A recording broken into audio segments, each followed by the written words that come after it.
在上海，连被拆的资格都开始变得屈辱。过去，拆迁是改变命运的机会，现在拆迁成了陷阱。一纸房票取代了真金白银的补偿款，上面印着红章，像支票，却兑不出1分钱。你以为它是财富，其实只是一张有期限的白条。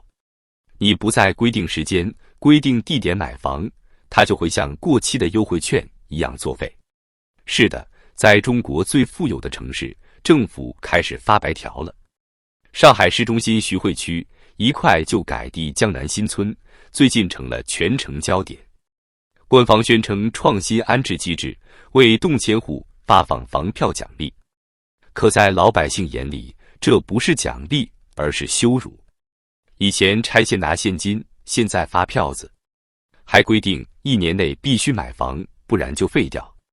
陈先生，一个土生土长的上海人，在接受媒体采访时几乎气得发抖。他拿到的房票面值不到300万，但徐汇同区的商品房均价仍高达每平方米13万元。300万，别说买回原地，就算换个2室1厅，都要再倒贴好几百万。更讽刺的是，这张房票不能转让，不能抵押，不能换现，只能在系统内消费。你以为拿到了补偿，其实是被锁在房地产的牢笼里。陈先生说，房票政策不是福利，是无奈的财政实验。从2024年开始，金山、嘉定、青浦等郊区率先试点房票。官方口径是多元安置选择，但真相是，开发商库存压顶，房子卖不动了，地方财政缺钱，没现金可发了。如今这场实验终于杀入了市中心，徐汇、浦东都开始酝酿房票安置，这意味着连最值钱的地段也在以票抵债。连徐汇都发房票，这说明上海的房子真的卖不动了。政府推出房票是为了逼动迁户立刻买房，把现金锁回楼市，防止大家持币观望。因为当所有人都等房价更低再出手，房地产市场就彻底将死。这是一次集体催眠，当信心崩盘，唯一能做的就是强行制造交易。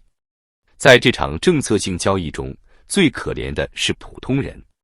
吴女士的家就在徐汇，她原以为拆迁能改善生活，却被逼成了房票难民。我们不想买房，现在房价一直跌，买了就亏。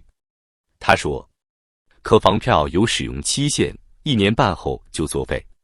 不买，补偿就没了；买，就是接盘。政府逼着老百姓拿自家命去给房地产输血。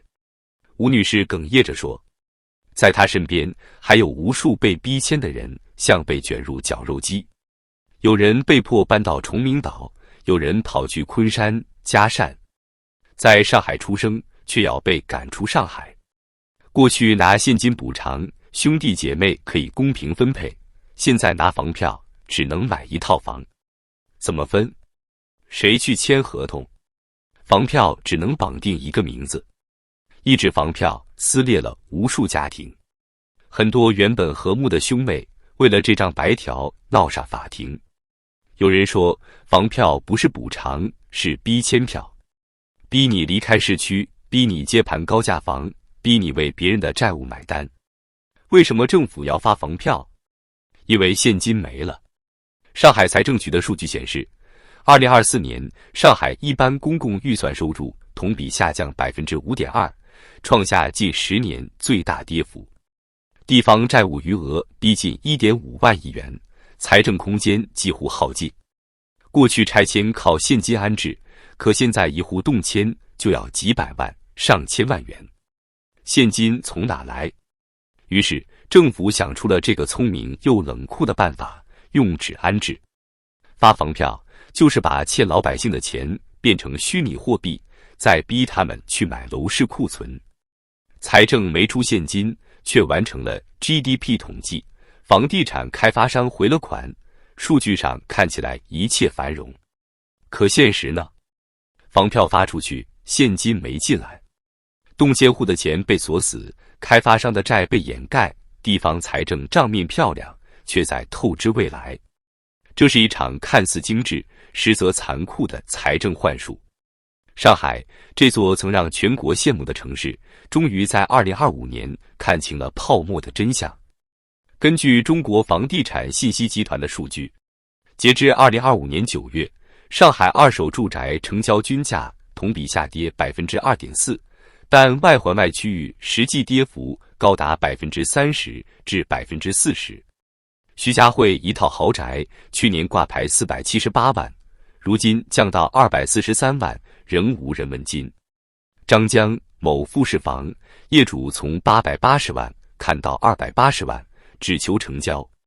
更讽刺的是，从2025年8月起，链家平台悄悄隐藏了成交价，所有房源的成交记录都显示暂无成交价。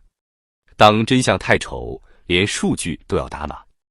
过去，上海是全国财政最健康的城市之一，但到了2025年，这座城市开始出现前所未有的现金荒。